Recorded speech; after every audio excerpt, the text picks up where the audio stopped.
PNBP, apakah nanti resiko yang ada di aktivitas ini juga ditempatkan pada 4 indikator kinerja tadi? Sama Oh, juga? Atau beda- resikonya berbeda? berbeda mungkin Pak. Kalau untuk yang Nah, aktivitas pertama itu lebih dekat ke indeks akurasi proyeksi mungkin ya. berarti ada probis yang berbeda. Oh, baik.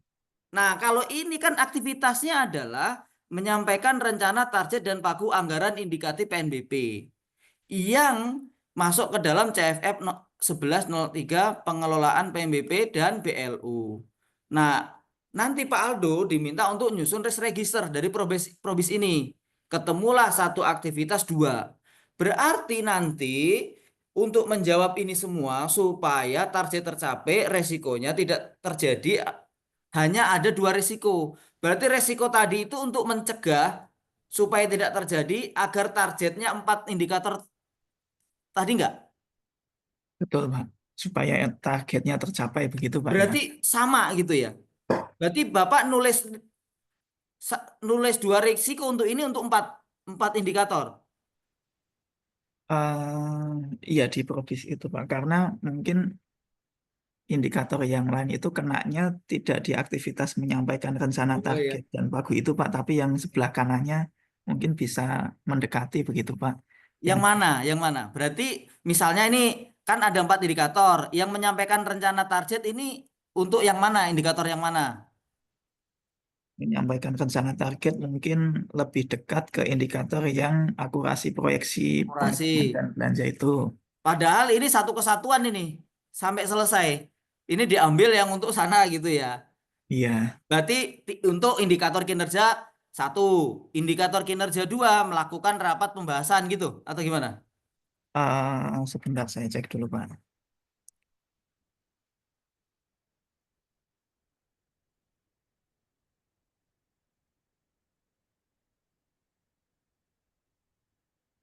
Untuk target yang indikator yang seperti realisasi pendapatan itu mungkin lebih dekat ke aktivitas melakukan proses operasional PNBP dan BLU itu, Pak ya.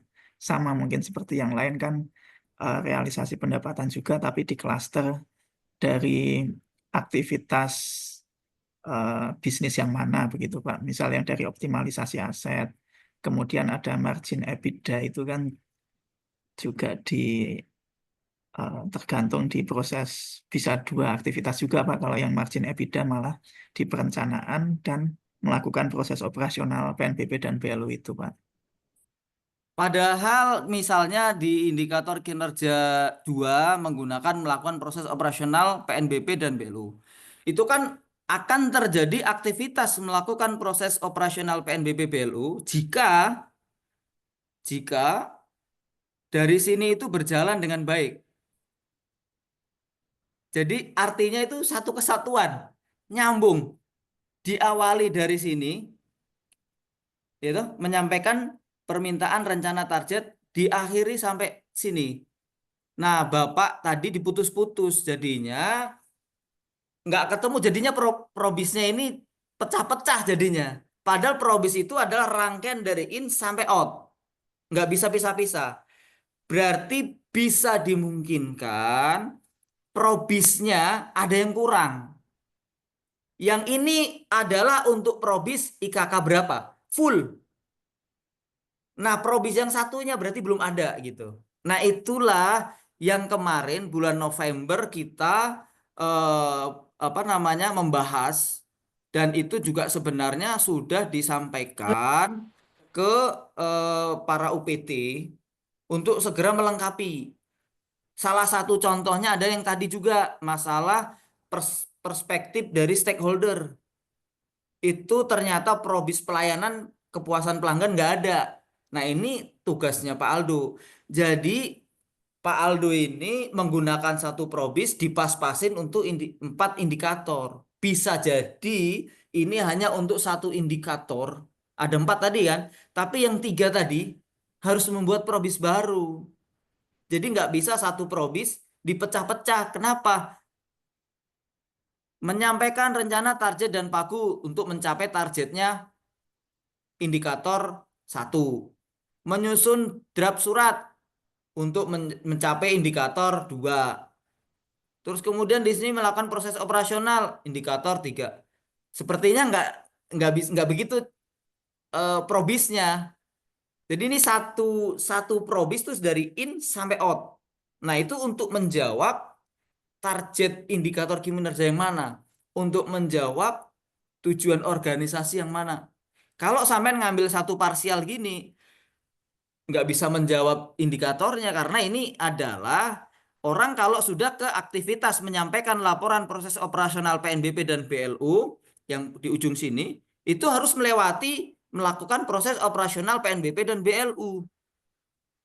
Aktivitasnya itu risikonya apa? Ada 4. Ya nggak mungkin 4 ini taruh di IKK 1, nanti yang di sini IKK 2 gitu. Nggak nyambung. Jadi sebenarnya 4 IKK tadi 1 IKK sebenarnya. Atau memang beda probis gitu. Karena namanya probis itu serangkaian. Kami melaksanakan review sakit. Terus review sakit untuk 3 indikator. Saya ngambilnya yang penerbitan surat tugas saja. Terus yang pelaksanaannya ngambil dari untuk indikator yang lain gitu. Kan nggak bisa. Namanya review itu ya penerbitan surat tugas sampai terbit laporan gitu. Jadi itu satu satu rangkaian nggak bisa dipilah-pilah gitu Pak. Memang kelemahan kita, kekurangan kita adalah probis ini belum lengkap, belum mengakomodir semuanya. Akhirnya digabung-gabung. IKK tadi, oh ini cocoknya di sini. Nah, IKK 2, iya ini cocok juga di sini gitu. Ada yang nggak pas nyusun IKK-nya, ada probisnya yang kurang gitu. Nah, saya kemarin itu, ini ada surat, saya dapat surat ini sebenarnya dari Pak,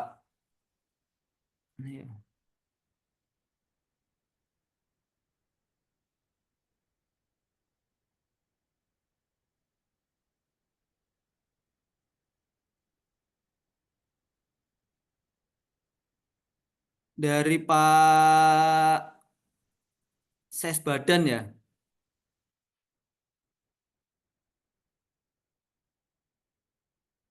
ini. Jadi, penyelesaian peta lintas fungsi organisasi dalam mendukung integrasi implementasi AMR di lingkungan kementerian. Jadi ini waktu itu November itu Pak Sesbadan ya. Pak Sesbadan itu udah bersurat ke semua unit kerja untuk menyusun kekurangan probis tadi, untuk mengakomodir Bapak tadi tuh. Karena kalau namanya satu probis, itu kita nggak bisa pecah, Pak. Itu satu kesatuan dari in sampai out. Nah, ini untuk mendukung indikator kinerja yang mana? Tapi dari Bapak diambil parsial, yang ini untuk ini, yang ini untuk ini. Berarti nggak utuh, nggak bisa. Kan probis itu dari in sampai out. Ininya apa istilahnya kan begitu yang dikeluarkan oleh Permenpan nomor 19 itu ya dari in sampai out itu untuk peta lintas fungsi. Kalau diambil parsial-parsial gitu nanti semua probis ini bisa diambil parsial semua nanti. Jadi akhirnya malah pakemnya nggak ketemu, innya dari mana, outnya mana karena diambilnya parsial. Nah, ini sebenarnya berarti sebenarnya di tempat Bapak itu banyak peta lintas fungsi yang belum masuk termasuk tadi pelayanan publik, kepuasan pelanggan dan sebagainya. Saya balik lagi ke yang ini, probis ya, gitu. eh Mungkin itu Pak Aldo penjelasan saya. Jadi kalau kita bicara probis terkait dengan pengelolaan PNBP dan BLU itu adalah diawali dengan menyampaikan permintaan rencana target dan pagu anggaran indikatif PNBP. Itu dari Kementerian Keuangan sampai nanti keluarannya adalah menyusun dan menyampaikan laporan pengelolaan PNBP dan BLU kepada Kemenq. Siapa yang menyusun? Adalah Biro Keuangan. Jadi sampai di situ. Tapi Bapak Ibu menyusun probisnya berdasarkan aktivitas yang Bapak Ibu lakukan. Ya, ini satu rangkaian. Kalau digabung-gabung namanya probis itu kan yang melibatkan faktor eksternal gitu. Jadi ketika kita bicara pengelolaan PNBP dan BLU itu melibatkan banyak hal, yaitu Kemenq, Biro Perencanaan, subsektor, Biro Keuangan, dan Sekjen. Nah, risikonya itu kan masing-masing punya. Sekjen dia punya risiko karena punya aktivitas. Biro Keuangan punya risiko karena dia punya aktivitas. Ini subsektor punya risiko karena punya aktivitas. Aktivitas itu satu kesatuan. Nah, aktivitas yang Bapak lakukan menyampaikan rencana target pagu indikatif, melakukan rapat pembahasan, menyusun draft surat, kemudian melakukan proses operasional PNBP dan BLU, kemudian menyampaikan laporan proses operasional PNBP dan BLU. Nah, ini setiap aktivitas ada risk eventnya, risk registernya. Jadi pandangan saya seperti itu, Pak. Karena tidak ada aturannya bahwa indikator kinerja harus beberapa probis atau satu probis dapat digunakan IKK. Itu tidak ada letter luck-nya. Tapi pandangan saya selama melaksanakan pendampingan dan saya pelajari dalam beberapa tahun ini, kayaknya seperti itu jadinya. Akhirnya kami rubah untuk nyusun indikator kinerja. Gitu, Pak. Monggo, kalau ada. Baik, Pak Aris, terima kasih banyak. Paham, Pak, kami, Pak. Jadi, berarti memang begitu, Pak, ya. Bisa jadi indikator kinerjanya yang terlalu banyak atau mungkin Banyak. profisnya yang kurang, Iya, Pak. Siap, benar-benar Pak Aldo. Makasih Pak Aldo. siap, Pak Aris, sama-sama. Terima kasih Mas Aldo. Eh, ini salah satu contoh ya Pak Aris ya berarti. Apakah mau dilanjutkan atau gimana Mas Aldo? Apa mau dibahas lagi yang lain? Jadi kalau misalnya ini tadi mungkin lebih yang ke PNBP ya ini Mas Aldo ya untuk indikatornya ya.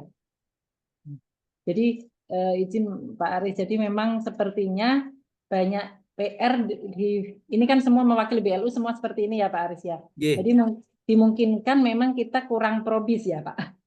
bisa jadi. Kalau saya kan sebenarnya nggak begitu paham probisnya di BBSDM. Kemarin kita bantu pengabdian sama penelitian itu juga dari teman-teman brainstorming kita pandu cara nyusun probis itu harus melibatkan faktor eksternal gini-gini gitu aja sih, Pak. Nah, mungkin yang lebih tahu adalah dari BPSDM. Nah, ini sebenarnya udah bersurat, Pak Sesbadan untuk melakukan itu tadi, mencari hal-hal yang kurang. Saya ternyata yang tadi masukan dari Pak Aldo bener tuh terkait dengan perspektif stakeholder itu ternyata probisnya juga semuanya nggak ada. Yang ada itu informasi pelayanan publik. Bisa menjawab nggak itu Pak Aldo?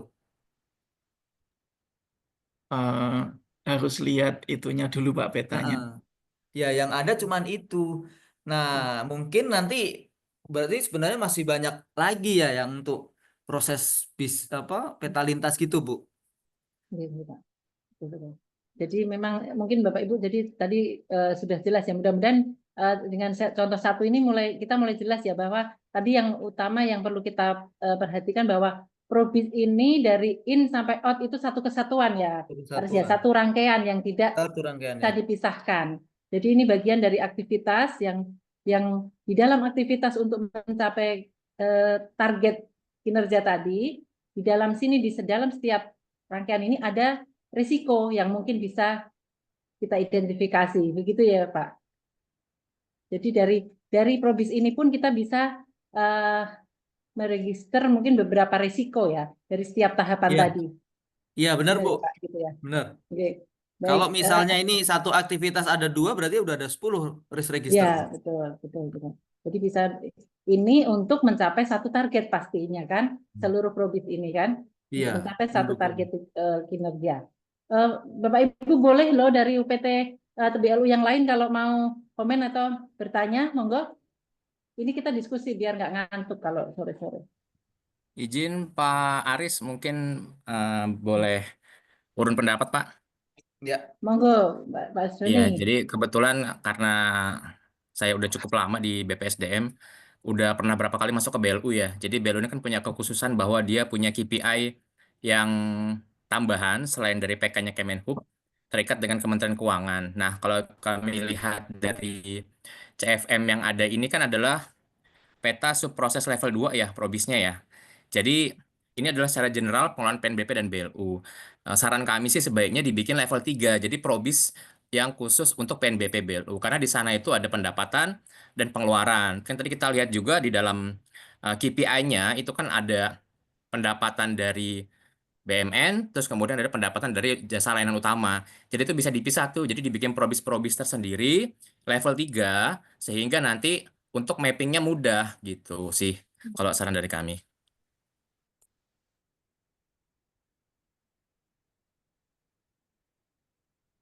Terima kasih Pak Doni. Jadi dari sini ini kita bisa membuat turunan probis ya, begitu ya mungkin ya, maksudnya Pak Doni ya. Iya, betul, Bu. Iya. Yang lebih spesifik jadinya Lebih spesifik terhadap seperti tadi kan target. ada apa EBITDA tadi ya surplus kayak gitu-gitu kan itu udah masuk ke dalam ranah lingkup pengelolaan tata kelola keuangan BLU secara signifikan apa detail ya komprehensif. Oke. Jadi udah bisa mulai bikin proses bisnis level 3 judul sendiri tuh gitu. Tapi kalau sarankan tadi ada best practice-nya nih. Kalau saran saya mendingan diuji coba dulu di salah satu BLU gitu kan, dirembukin bareng-bareng sama mungkin perwakilan SPI sama yang pengelola resikonya terkait BLU-nya nanti dibikin satu. Nah, itu kita uji nanti dievaluasi sama Itjen kira-kira udah pas belum. Ntar kalau udah pas ya langsung aja diterapkan untuk semuanya BLU-nya. Karena kalau BLU-nya kan kurang lebih prosesnya seragam ya. Yang bedanya kan di Ya, Tridharma sama yang balainya. betul-betul. Untuk BLU, untuk Politeknik mungkin hampir sama ya. Yang beda di balai atau di ya Balai Diklat biasanya. Monggo Bapak Ibu yang lain ada masukan? Jadi tadi disampaikan bahwa kita bisa membuat lagi probis turunan yang lebih spesifik. Ini juga ada pertanyaan dari Pak Iman ini. Untuk probis level 3 yang mengesahkan siapa Pak? Kepala UPT atau kepala badan? Untuk probis level 3. Mohon arahan Pak. Mungkin Pak Aris atau Mas Joni bisa bantu menjawab.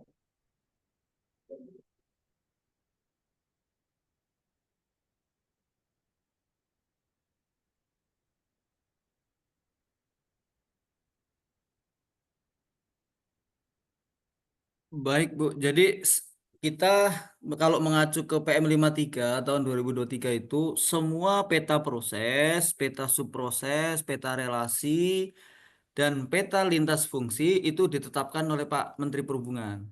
Oh, Nah, kemudian sebenarnya Bapak Ibu ini dikasih kewenangan untuk menyusun yang peta lintas fungsi. Peta lintas fungsi merupakan peta yang menggambarkan rangka kerja lintas unit ya atau fungsi yang saling berhubungan dan membentuk suatu proses kerja. Disusun berdasarkan peta relasi dan peta subproses level 1 sampai dengan level N. Disusun oleh setiap pimpinan unit kerja. Eselon 1 berkoordinasi dan disampaikan kepada Sekretaris Jenderal melalui biro yang menangani urusan ketatalaksanaan. Nah, sampai hari ini yang mengurusi Probis itu Biro BPSDM gitu. Biro SDM ya Pak? Biro Iya. SDMO ya Pak? ISDMO. Jadi di paparan kami yang pertama juga jelas bahwa eh, ki- kita kalau mau menyusun peta lintas, yang pertama itu apakah itu melibatkan subsektor atau tidak? Maksudnya subsektor itu sektor lain ya, eksternal atau internal. Kalau itu hanya misalnya mau didetailkan lagi ternyata hanya di dalam, berarti itu namanya SOP. Ya Bu ya, bukan namanya probis. Nah kemudian SOP itu adalah turunan dari SOP makro atau peta lintas fungsi.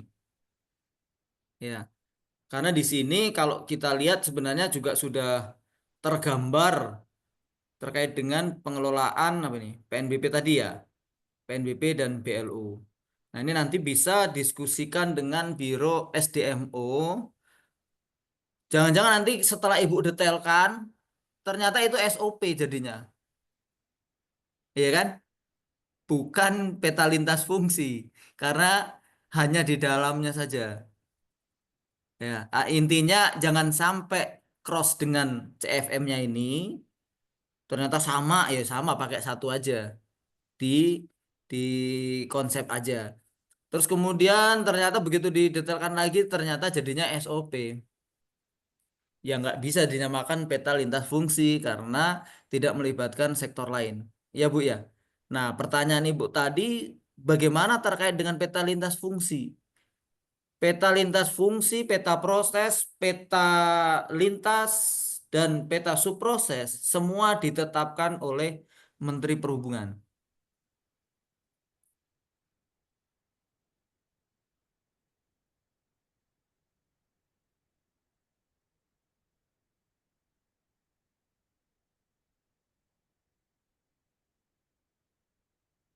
Baik, jadi untuk kalau kita nanti misalnya membuat peta probis atau peta lintas tadi, berarti penetapan oleh Menhub ya Pak Aris. Menhub. Tapi Baik. dikoordinasikan dengan Ya, melalui biro ya Pak. SDMO. Nah, Biro SDMO. di iniin sama disetujui oleh Sekjen. Gitu. Ya, izin untuk seandainya nanti hasil telaah kita tidak melibatkan eksternal, yang tadi disebutkan itu SOP, ya Pak. SOP. Nah, terkait dengan SOP nanti penetapan untuk resikonya bagaimana Pak? Apakah dari SOP itu kita mengidentifikasi risikonya Pak? Baik. Jadi sudah jelas statement di dalam KM 69 tahun 2023. Di sana disebutkan istilahnya probis. Ada 13 kata menyebut proses bisnis, tidak menyebut SOP, tidak menyebut KRO. Jadi kalau kita pakai SOP gimana? Nggak bisa. Ya, SOP itu hanya internal organisasi, internal. Jadi kalau unit kerja berarti itu yang menetapkan SOP direktur, kan gitu. Jadi internal gitu, yang tidak melibatkan sektor lain itu namanya SOP. Berarti bukan bukan menjadi dasar untuk menyusun risk register. Risk register disusun itu menggunakan proses bisnis. Oke. Jadi ini perlu dicatat juga ini Bapak Ibu sekalian.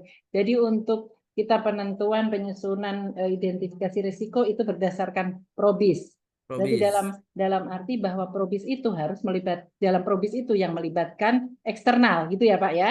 Ya, Jadinya peta lintas fungsi ya. peta lintas fungsi. Jadi Ya, dasar kita dalam mengidentifikasi risiko berdasarkan peta lintas fungsi atau probis. Berarti iya. itu yang melibatkan pihak eksternal. Eksternal. Sebenarnya begitu ya Iya. Pak. Baik. Nanti Ibu akan mendengar istilah SOP makro dan SOP mikro. Itu sama Nah, ya Pak sebenarnya ya. ya sama. SOP makro Jadi itu peta lintas ya. iya, Oke. SOP makro itu peta lintas. Kalau Sama SOP dengan mikro itu ya probis. SOP yang Bapak sekarang buat nih, Bapak Ibu semua buat. Yang nggak punya ibu tapi ada anaknya gitu. Siap, siap. Nah ini nanti mungkin istilah-istilah itu juga perlu kita samakan pengertiannya ya Pak, bahwa peta lintas itu probis Bagian atau dari proses SOP bisnis ya. bagian dari proses atau SOP makro ya Pak. Hampir sama ya itu Pak. Ya, sama istilahnya. Soalnya ada 3 istilah itu, takutnya juga kita semua Ya, belum memahami juga Pak, karena ya. ada SOP makro, ada probis, ada peta lintas. Ini sebenarnya apa bedanya, itu hal yang sama atau memang ada Namun, perbedaannya Pak? jadi kan proses bisnis itu diawali dari peta proses, ya kan? Ya, Peta proses, di bawahnya lagi subproses, namanya subproses, di subproses, bawahnya lagi namanya peta lintas, relasi atau relasi, lintas, relasi. relasi. Baru nanti di bawahnya lagi peta lintas fungsi. Nah, peta lintas fungsi itu ada istilah lainnya kalau di Permenpan, namanya SOP makro. Ya. Oke. Nah, SOP mikro itu SOP yang sudah ada di kantor saat ini nih, yang SOP-SOP itu yang tidak berdasarkan SOP makro atau peta lintas. Nah, namanya SOP mikro. SOP mikro itu SOP yang tidak melibatkan eksternal. Nah, yang digunakan untuk nyusun eh, apa namanya identifikasi resiko adalah SOP makro atau peta lintas fungsi.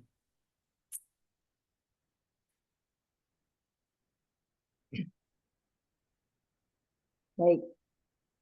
Ada yang perlu ditanyakan sampai di sini Bapak Ibu? Izin, Ibu, saya Ya, Dian dari monggo. Sekretariat BPSDM. Monggo Baik, siap, Mbak Dian. terima kasih waktunya. Izin Pak Aris dan teman-teman, izin menanyakan Bapak terkait dengan proses bisnis untuk teman-teman terutama di Satker BLU yang memang ada eksternal ya, tadi ada KPI, itu bagaimana kalau memang kegiatannya belum ada cantolannya di probisnya, Pak. Itu yang pertama. Bagaimana supaya semuanya bisa tercover ada probisnya? Itu yang pertama pertanyaan saya. Yang kedua, terkait dengan pertanyaan pertama tentang usulan CFM mungkin ya, Pak ya, karena lintas fungsi terkait dengan eksternal, itu nanti prosesnya apakah kita kolek lagi, kemudian kita usulkan lagi, dan seperti yang tahun lalu kita laksanakan, nantinya apa kita berarti hanya menunggu atau bagaimana ya Pak? Terima kasih. Mas Duni mau bantu jawab?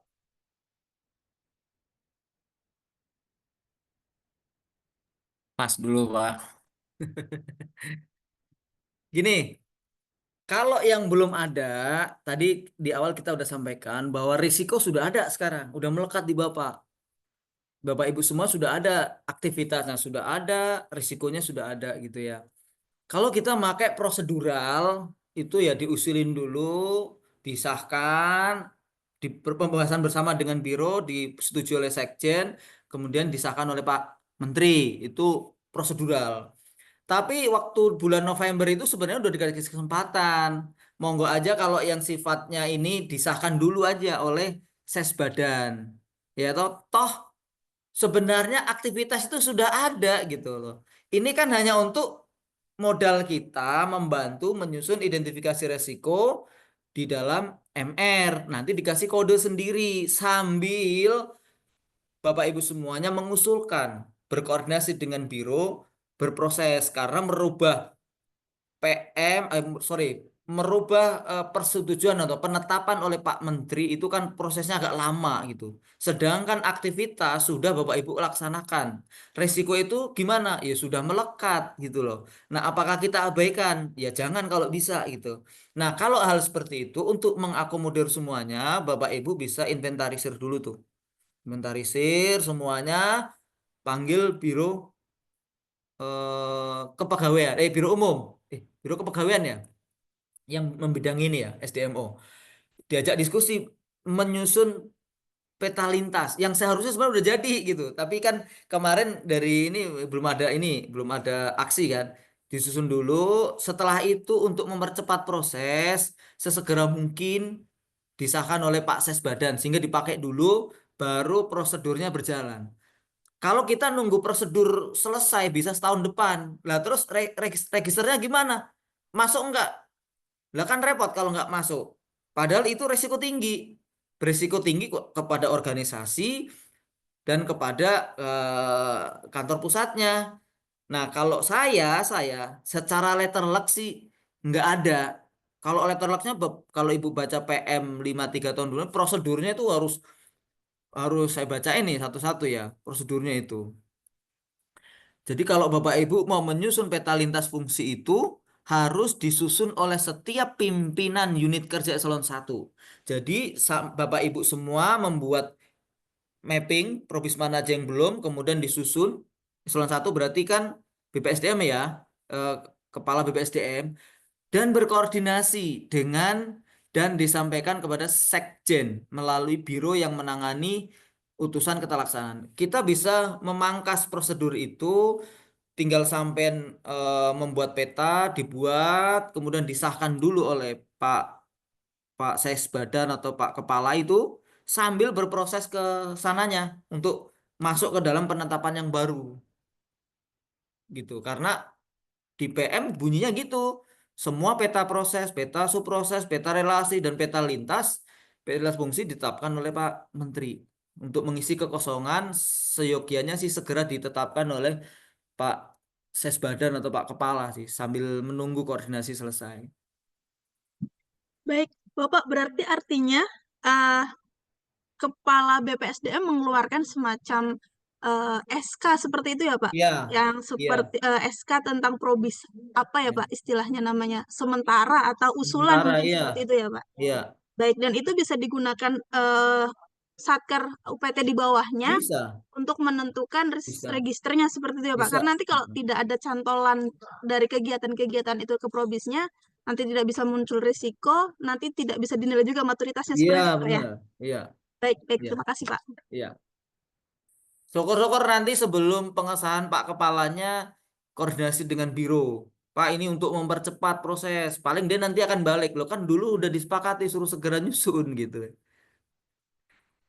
Paling gitu ya, minta maaf lah gitu ya.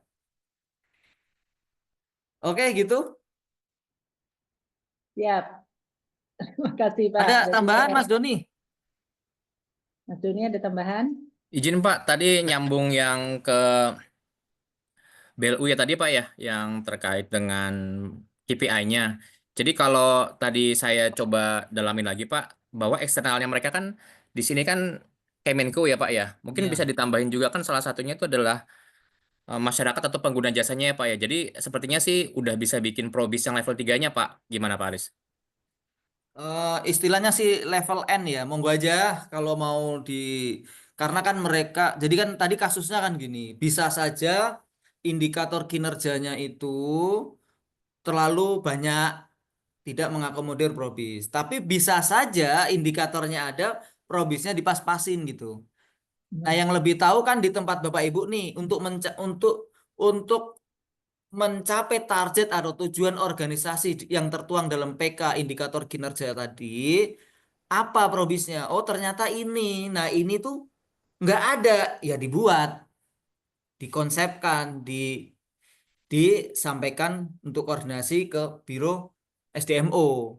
Tapi jangan ini juga, maksudnya, ah kita buat aja gini, ternyata nggak melibatkan sektor. Nah, itu namanya SOP, nggak bisa juga dipakai untuk identifikasi risiko. Jadi gitu. Kalau kami hanya memberikan arahannya itu adalah kalau mau menyusun peta lintas baru yang sekarang nggak ada, memang mungkin banyak yang tidak terakomodir, monggo aja. Tapi kaidah-kaidah penyusunan peta lintas harus dipahami dulu. Nggak boleh nyusun peta lintas yang berlaku hanya di situ. Itu namanya SOP. Nah, kalau itu melibatkan masyarakat, melibatkan Kemenq, melibatkan BPSDM, ya itu bisa menjadi peta lintas. Tapi apakah nanti proses bisnisnya sama dengan yang sudah ada? Nah, mungkin Bapak Ibu yang lebih tahu. Itu pembahasannya harus kayak ini, brainstorming gitu. Jadi begini bagaimana nih kayak gitu. Karena saya bukan FGD ahli. Pak. Ya, FGD. FGD. Oh, FGD. Gitu Mas Doni. Baik, terima kasih. Ini terkait tadi memang sudah surat 24 November ya. Mungkin ini juga bagian ada dari bagian SDM atau bagian pencapaian. Dari bagian SDM sekretariat mungkin ada yang bergabung. Apakah bisa dibantu terkait surat ini? Apakah sudah pernah ada yang mengusulkan atau menindaklanjuti? Mungkin ada Mas Iman atau siapa ya? Mas Iman bergabung? Sebelum nanti kita cek kembali ya Pak. Kita koordinasikan dengan bagian SDM terkait penyelesaian peta lintas ini. Jadi berarti PR kita ya Pak Aris ya dari BPSDM ya untuk ini terkait penyusunan nanti apa tadi ya level N di provinsinya, tapi kita perlu cek. Baik. Bu Ani, Monggo. kami Ya. itu sebenarnya kalau rapat-rapat begini karena kami membawai Sekjen, Kereta dan BPSDM dan kebetulan kita ini dengan BPSDM kan kayak sinergi banget gitu loh. Nah, kalau DJKA ini terlalu agak dia mengacu ke kantor pusat. Kalau kantor pusat nggak mau, bawahnya nggak mau gitu. Jadi kayak bariernya tinggi gitu. Nah, isu-isu yang ada di BPSDM itu sebenarnya ketika kita rapat-rapat begitu selalu kita untuk perbaikan ya, bukan isu yang negatif. Tolong diperhatikan untuk SDMO, dibantu cara nyusun yang probisnya BLU. Di sana kami sudah bantu untuk brainstorming proses bisnisnya, penelitian dan pengabdian. Polbit juga sudah. Ini tolong dong dibantu untuk difasilitasi. Jadi sebenarnya di forum-forum yang resmi, isu-isu untuk meningkatkan kinerjanya BPSDM itu sering kita angkat karena ya itu kan bagian dari pengawasan kita. Jadi kalau yang kita wilayah kita bagus ya kita ikut senang gitu loh, Bu Ani. Gitu aja Bu Ani. Ya. Terima kasih Pak Aris. Jadi memang beberapa waktu lalu kita juga sempat diundang dari bagian SDM, mengundang Pusbang kita waktu itu diminta untuk menyusun SOP makro juga Pak terkait dengan perencanaan pendidikan dan pelatihan yang memang belum ada. Di kita kemarin sudah sampaikan, mudah-mudahan juga segera nanti bisa dicek dan ditetapkan. Ada kemarin di Pusbang Darat itu kita dapat jatah 2 SOP makro kalau tidak salah, dan juga di Pusbang Laut dan juga Pusbang Udara sepertinya juga mendapat ini, saya cari suratnya masih ini. Jadi terus kemudian di dalam situ kita juga memang ada target yang akan kita, waktu itu beberapa juga kita mengundang biro bahwa BLU itu memang banyak probis yang belum disusun. Jadi memang itu memang sudah menjadi PR juga di BPSDM Pak terkait ini. Ya, mudah-mudahan nanti, tapi ini kan kita paling tidak sih hari ini kita sudah bisa lihat alurnya lah, cara pola pikirnya ya Pak. Jadi baik, jadi Bapak Ibu gitu nanti kita akan sama-sama mungkin ya nanti dibantu juga dari koordinator UPR nih, mudah-mudahan nanti juga bisa dibantu untuk PR di BPSDM terkait probis-probis terutama di UPT BLU. Sebenarnya ini kalau kita satu contoh nanti kita bisa pakai semuanya. Nanti bisa dibuat tim mungkin ya untuk penyusunan tersebut. Usul juga. Sementara itu ada tambahan dari Bapak Ibu sekalian yang akan ditanyakan?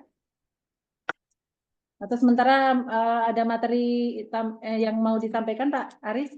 Masih Bu, belum selesai Bu. Oh iya, Jadi monggo. besok kita bahas yang terkait hasilnya ya. Ya. Jadi dari awal sampai akhir besok. Hari ini Oke. tadi sudah ada praktek walaupun sebentar sedikit ya. Tapi saya Iya, ingin menerusin terkait dengan poin yang keempat. Baik, nih, kami persilakan Pak Aris. Nanti Iya. sambil teman-teman juga mungkin mulai ini lagi menyiapkan Bu pertanyaan lagi. Monggo. Bu Ani, Siap Bapak Bu Kapus. Moderator, Siap Bapak. saya ingin menyapa Mas Aris. Silakan Bapak. Ya Pak Ahmad, Pak Kapus. Apa Sedang kabar seru Bapak Pak tadi Aris? membahas PLU. Ada Pak Doni juga. Saya ucapkan terima kasih ya Pak Aris atas bantuannya. Ini luar biasa. Tadi saya mengikuti di sela-sela rapat yang lain, saya mengikuti. Ini manfaatnya luar biasa. Mohon bantuan untuk kelanjutannya. Kalaupun nanti akan ada suatu mediasi ke eselon 2 yang lain, kami siap ya seperti koordinasi dengan SDMO dan lain sebagainya. Sekali lagi terima kasih pada Pak Aris. Tadi Pak Doni juga memberikan suatu masukan, moderator yang sangat menguasai. Saya karena mau ke bandara, makanya saya di sela-sela ini saya jelas sedikit untuk ucapan terima kasih. Juga kepada yang tadi menjadi sampling, jangan merasa terus dicari kesalahannya. Itu berarti sudah langsung bisa diperbaiki itu. Yang lain hanya bisa menikmati, mengikuti tadi apa yang dijadikan sampling Pak Aldo dari STIP. Sekali lagi terima kasih Pak Aris, mohon dibantu terus ya, koordinasi terus-menerus. Saya juga koordinasi sama Pak Anto, waktu awal mula dulu manajemen risiko, kita juga sudah pernah mengadakan webinar ya. Pak Irjen, Pak Kepala BPSDM juga membuka, dan Pak Anto juga sempat menjadi narasumber kita, dan Pak Irjen dulu awal sudah menaruh harapan besar terhadap BPSDM. Makanya ini kita akan ada suatu keberlanjutan ya. Mas Arif ya, tolong dibantu ya. Siap, Kami siap Pak. akan Siap. terus berkoordinasi. Mas Doni ini adik-adik saya dulu di Irjen, Bu Ani. Mas Aris, Pak Doni ini, bapaknya Pak Doni ini teman saya juga. Siap, Pak. Baik, terima kasih ya. Sekali lagi, saya harus ke bandara mau ke Surabaya. Besok saya masih bisa mengikuti kelanjutannya. Terima kasih. Assalamualaikum. Waalaikumsalam Terima kasih banyak warahmatullahi Bapak. Monggo silakan Mas Aris ini lanjutkan. Lanjut ya Bu ya. Terima Siap, kasih monggo. Bu Ani. Terima kasih Pak Aldo tadi contohnya langsung bagus tadi. Kami sebenarnya ketika kami melaksanakan pendampingan tuh lebih senang banyak bertanya Bu. Kenapa? Ketika kami nggak bisa menjawab itu kami akan mencari belajar. Tapi kalau langsung satu arah tuh nggak ada diskusi kayaknya kurang enak gitu. Terima kasih Mas Aldo tadi. Siap. Kita Terima kasih Mas lanjutkan Aldo. ya. Sama Bapak.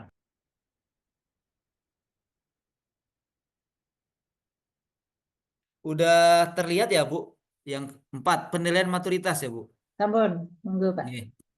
Nah, penilaian maturitas itu kami Inspektorat Jenderal itu sudah membuat peraturan terkait dengan pedoman penilaian maturitas yaitu PR Irjen 1 tahun 2024.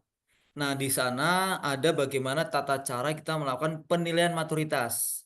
Nah, ini nanti akan diangkat menjadi pedoman peraturan Menhub PM atau KM. Nah, cuman nanti ini masih berproses gitu. Nah, penilaian di dalam maturitas ini akan menjadi tolak ukur kami, Bu. Sejauh mana unit kerja itu sudah melaksanakan terkait dengan manajemen risiko. Nah, kita kemarin Inspektorat 2 telah eh, berinisiatif untuk melaksanakan penilaian maturitas. Penilaian yang kita lakukan itu berdasarkan Perban BPKP nomor 6 tahun 2018 dan itu diambil diadop menjadi per irjen. Jadi penilaiannya sama. Nah, ada 15 pertanyaan di sana termasuk kita menggunakan apa namanya nyusun MR-nya pakai apa? Pakai Probis atau pakai eh, KRO dan sebagainya. Terus kemudian bagaimana cara pemantauannya. Nah, ini yang tadi saya sampaikan sudah banyak yang bagus di BPSDM terkait dengan identifikasi risikonya. Tetapi nilai jatuhnya itu di posisi 10 sampai 15 pelaksanaan. Jadi pemantauannya ini masih banyak yang kurang. Jadi ini yang menjadi penguatan supaya ke depan untuk 10 sampai 15 ini ditekankan yang tadi kami sampaikan pemantauan itu bentuk triwulan 1, 2 sampai 4 kemudian laporan tahunan dan kalau supaya nggak lupa membuat catatan tersendiri per minggu atau per bulan. Nah, dari penilaian ini kami telah melaksanakan dalam bentuk penilaiannya dokumen wawancara. Harusnya kita wawancara tatap muka. Tapi karena keterbatasan anggaran dan sebagainya, kami membuatkan format untuk diisi, kemudian kita klarifikasi. Bentuknya Zoom gitu. Jadi bukan wawancara asli. Nah, observasi itu tidak kita lakukan. Harusnya kita observasi ke semua unit kerja. Tetapi karena keterbatasan juga kita tidak lakukan. Ternyata observasi ini kalau kita NA kan itu menambah nilai. Jadi bisa saja maturitas yang sekarang dinilai ini bisa jatuh gitu. Tetapi alhamdulillah Bu, dari nih cara nilainya begini Bu ya. 0 sampai 7 itu level 1 simpulannya level inisial.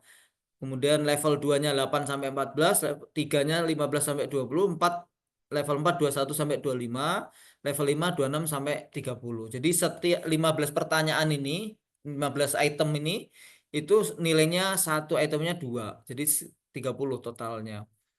Nah, ini Bu hasilnya Bu. Kami telah melaksanakan penilaian di BPSDM.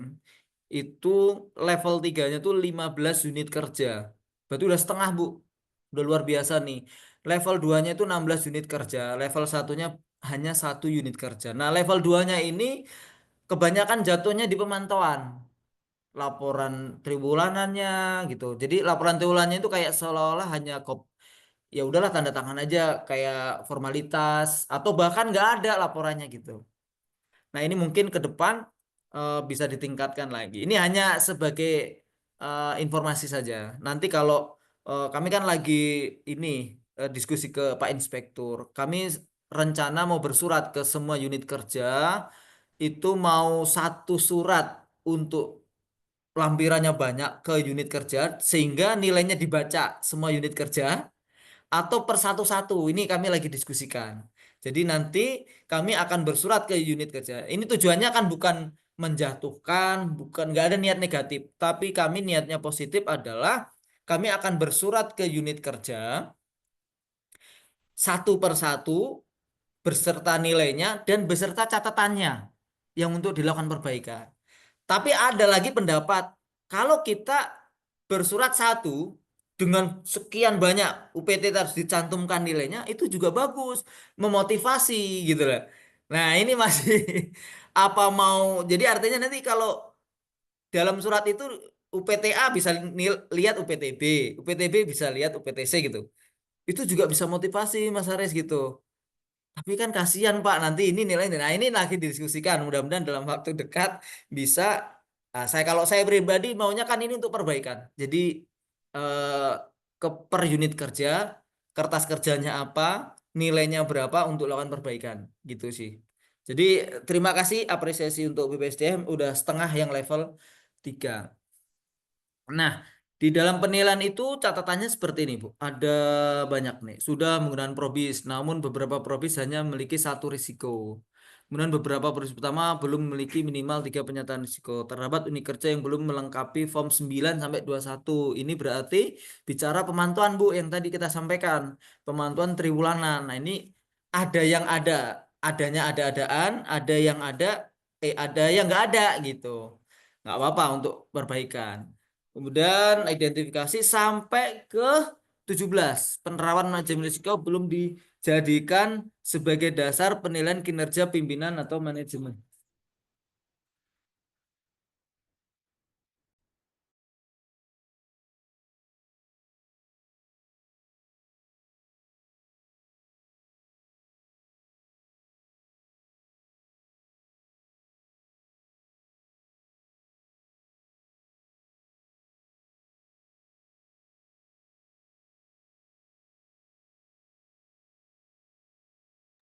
Kita lanjut Bu ya, ada iklan tadi Bu. Jadi ada 17 item besar, tapi rincian detailnya ada nanti di dalam catatan kertas kerja kami. Termasuk TUSI. TUSI itu apakah laporan kinerja Bapak Ibu semua, laporan bulanan itu terkait dengan tugas manajemen risikonya ada nggak gitu, termasuk itu. Jadi artinya sebenarnya penilaian ini adalah bukan hanya menyusun di format 185, tetapi secara utuh yang akan menciptakan budaya risiko di satu organisasi.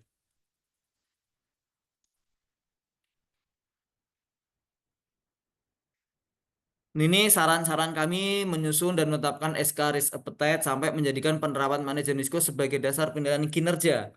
Menjadikan penerapan manajemen risiko sebagai dasar penilaian kinerja pimpinan atau manajemen guna meningkatkan efektivitasnya. Melengkapi laporan dengan realisasi indikator keluaran pada Form 9 untuk memastikan tindak lanjut atas penanganan risiko telah dilakukan. Ini saran dari kami untuk perbaikan ke depan. Nah, nanti mudah-mudahan suratnya segera dikirim ke masing-masing unit kerja. Mungkin itu saja Pak Bu, tambahan untuk meneruskan yang tertunda tadi. Untuk paparan hari ini sudah selesai. Monggo kalau ada pertanyaan atau mau dilanjutkan ke studi kasus. Terima kasih Bu. Terima kasih Pak Aris, luar biasa hari ini materinya. Jadi kita sudah dari awal materi sampai akhir kita mudah-mudahan sudah bisa dalam pemahaman kita tentang alur proses tentang penerapan manajemen risiko ini. Ada satu pertanyaan yang sebenarnya ini ada di chat siang tadi Pak Aris. Ya, monggo. Dari Pak Nurjaman, Koordinator Ketarunaan dan Alumni Poltekkes Sorong. Pertanyaannya, bagaimana keterlibatan budaya organisasi dalam membangun kesadaran dan kepatuhan terhadap penerapan manajemen risiko, serta apa saja tantangan utama dalam mengintegrasikan manajemen risiko dengan pengelolaan anggaran dan perencanaan strategis organisasi. Ini udah Terus, jam, Pak. udah sore-sore berat juga nih. Jadi melek nih kita. Baik, Bu. Oke, Ya. jadi untuk budaya resiko dalam penerapannya mungkin bukan hanya di BPSDM ya, di kami juga sama. Kita masih sama-sama tahap belajar. Jadi kalau menurut kemarin saya melaksanakan diklat GRMP bahwa disebutkan setiap pengambilan keputusan kita selalu melihat risiko-risiko yang ada.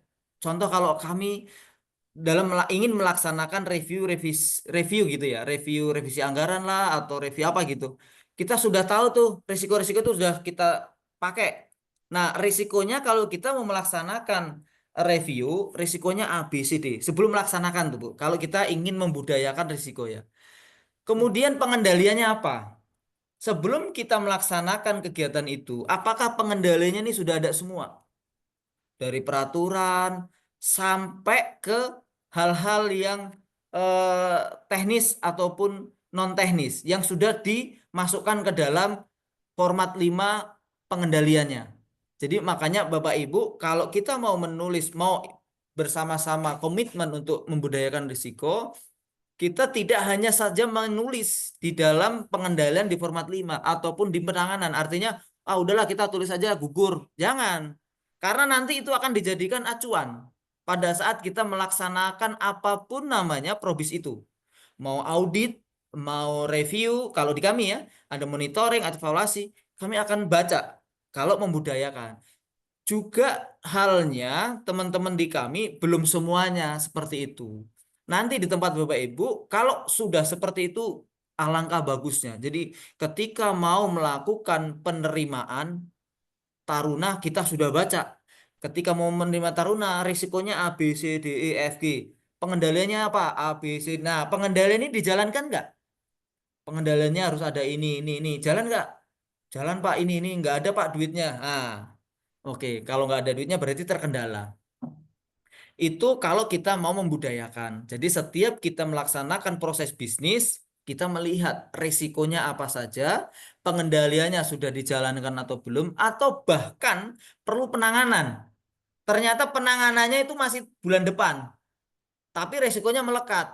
Jangan-jangan kita tahu juga penanganannya sebelum kita laksanakan.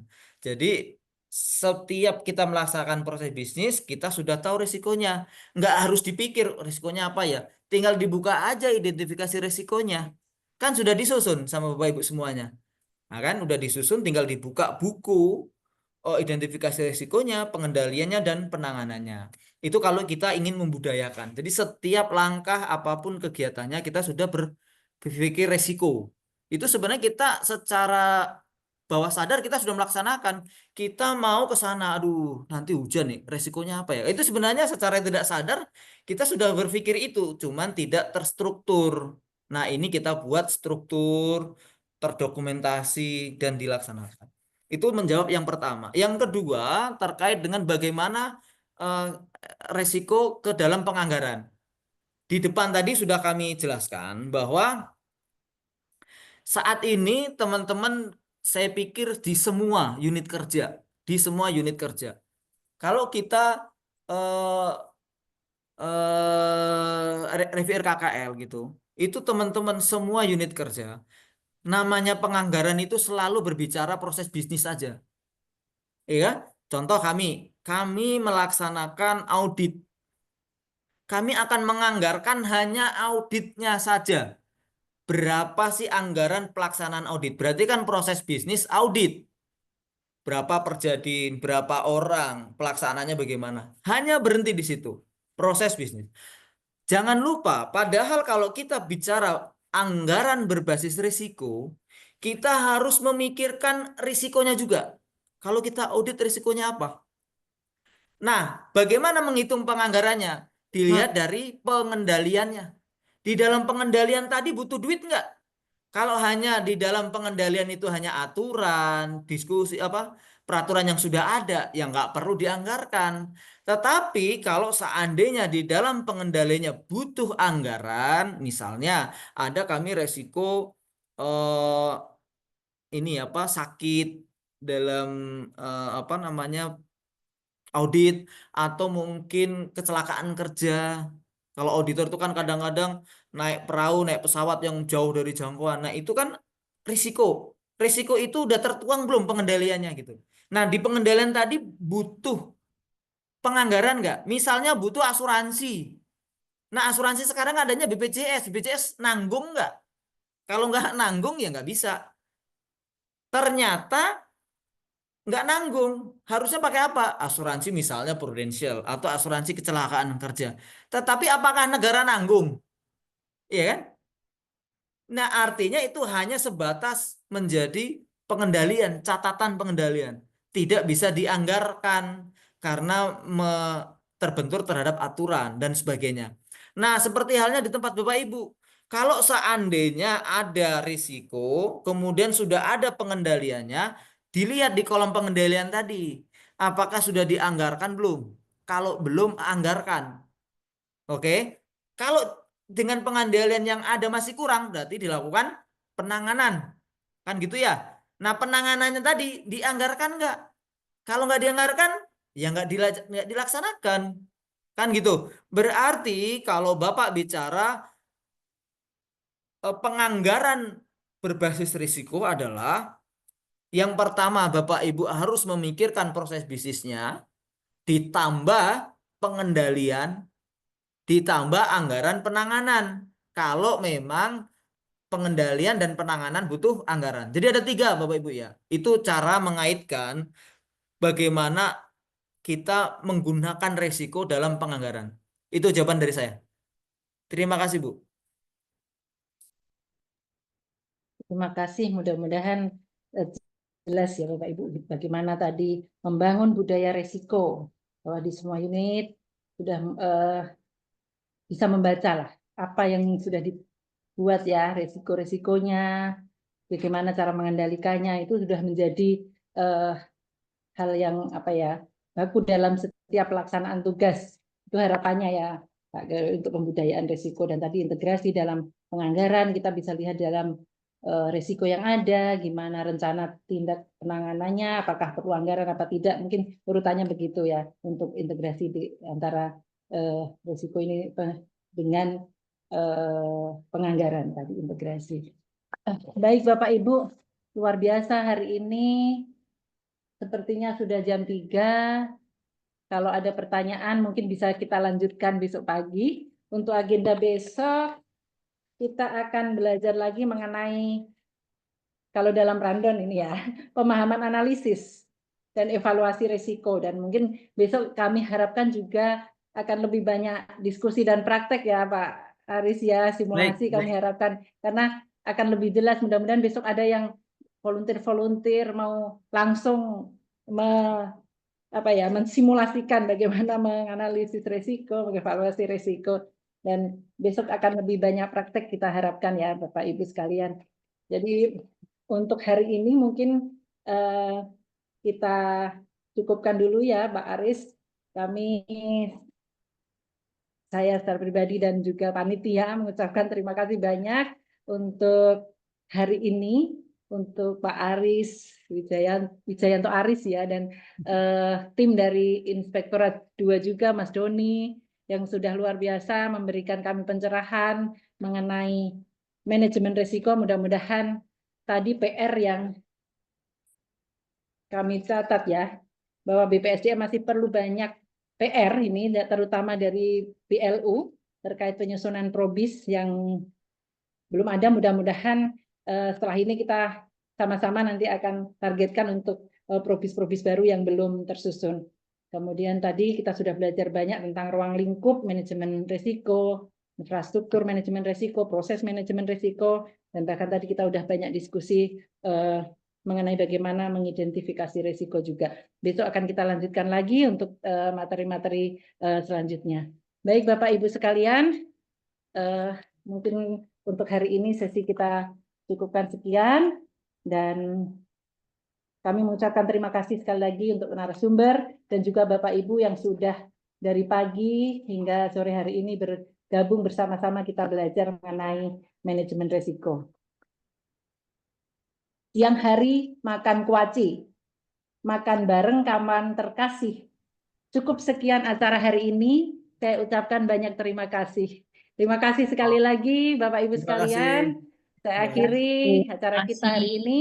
Wassalamualaikum warahmatullahi wabarakatuh. Salam sehat selalu dan sampai ketemu kita di Zoom besok pagi. Terima kasih. Terima kasih, Pak Bu. Ari. Terima kasih, terima kasih Bu Ani.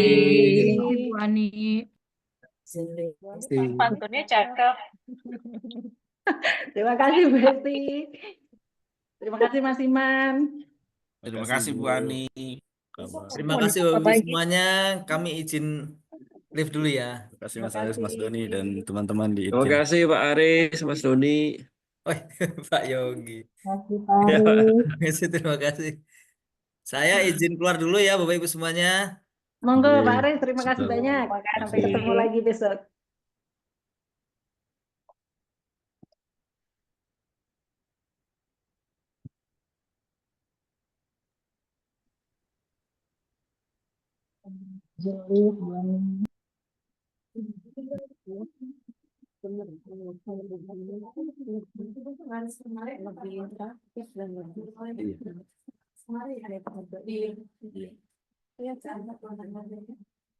Kalau kita misalnya sih memang sebenarnya juga terima kasih teman-teman semua. Besok di sini lagi Besok atau mau di sini apa mau di masing-masing? masing-masing? Oh, di rumah. WFA ya. Work from anywhere.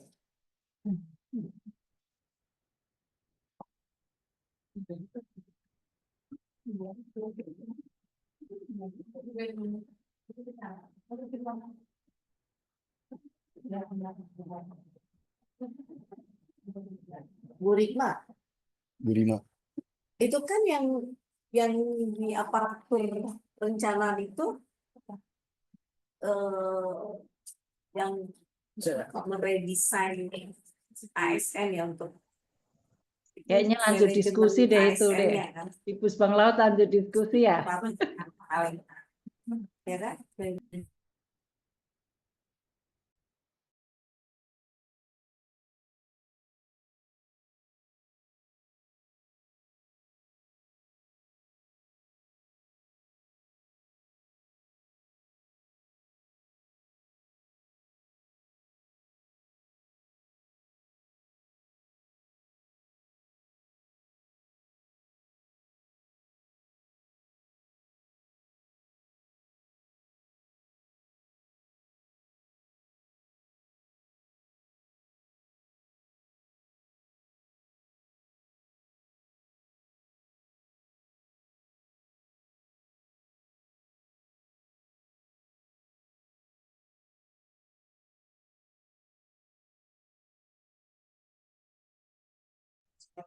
Izin live ya. Itu udah. Terima kasih Bu Rini. Pasti udah di rumah. Iya, lihat dong videonya masih di kantor. Sama itunya juga. Bu Hesti masih sibuk, Bu Hesti. Bu Esi seneng dia masih lanjut. Iya, rajin. Bu Hesti nggak pulang-pulang. Mm-mm. Lanjut. Oke, makasih Oke, semua. makasih Bu, Izin salam live. sehat Iya. semua. Baru lanjut. Izin live.